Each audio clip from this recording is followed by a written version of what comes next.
আসসালামু আলাইকুম আপুরা ভাইরা, কেমন আছেন? এই যে দেখুন, আজকে আমি সামুদ্রিক মাছ ভুনা করব। তো কিভাবে ভুনা করব, তো আমার প্রসেসিংটা একটু দেখে নিন। এই যে দেখুন, পেঁয়াজ, আদা রসুন বাটা মিক্সড করে এই যে আমি ভেজে নিচ্ছি। আর এই যে এখানে হালকা হলুদ দিবেন, আর মরিচের গুঁড়া দিয়ে দিচ্ছি একটু ঝাল হওয়ার জন্য, কারণ সামুদ্রিক মাছে যত মশলা কম খাবেন ততই ভালো। আর এই যে এখন আমি টমেটো দিয়ে দিলাম। টমেটোটা আমি একটু কষিয়ে নেব। আর টমেটোটা আমি বেশি লাড়াচাড়া দেবো না, কারণ বেশি লাড়াচাড়া দিলে দেশি টমেটো তো গলে যাবে, যেহেতু আমি টমেটোটা আস্ত রাখবো। আর এই যে একটু পানি অ্যাড করে দিলাম, হালকা একটু কষিয়ে নেব। আর মাছগুলো আমি অবশ্য একটু লেবুর রস দিয়ে হালকা একটু হলুদ দিয়ে ম্যারিনেশন করে রেখেছিলাম,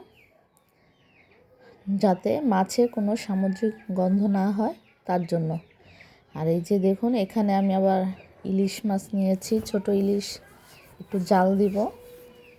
জাল দেওয়া ইলিশ মাছ খেতে আমার খুবই ভালো লাগে, আপনার ভাইও খুবই পছন্দ করে। শুধু লবণ, কাঁচামরিচ, পেঁয়াজ, হালকা একটু সয়াবিন তেল দিয়ে আমি জাল দিয়ে নেব। আর এই যে দেখুন, এখানে আমি মশলাটাও আমার প্রায় কষিয়ে আসছে। এরপরে আমি কষানো হয়ে আসলে আমি মাছটাও দিয়ে দেব। এই যে দেখুন, মাছটা দিয়ে দিলাম। দেখতেই পাচ্ছেন আমি হালকা একটু হলুদ দিয়েছিলাম, যাতে কালারটা সুন্দর হয়ে আসে।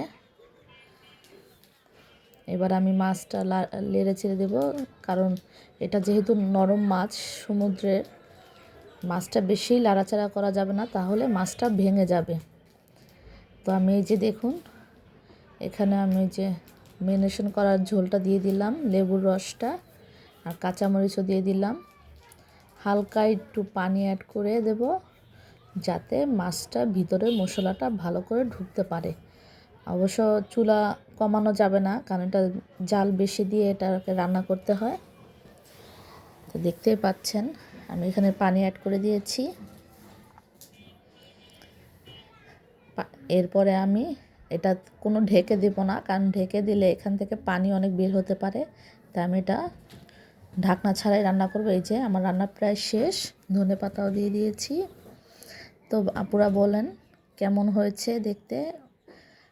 এই মাছটা আমার খুবই ভালো লাগে। তো আজ এই পর্যন্তই।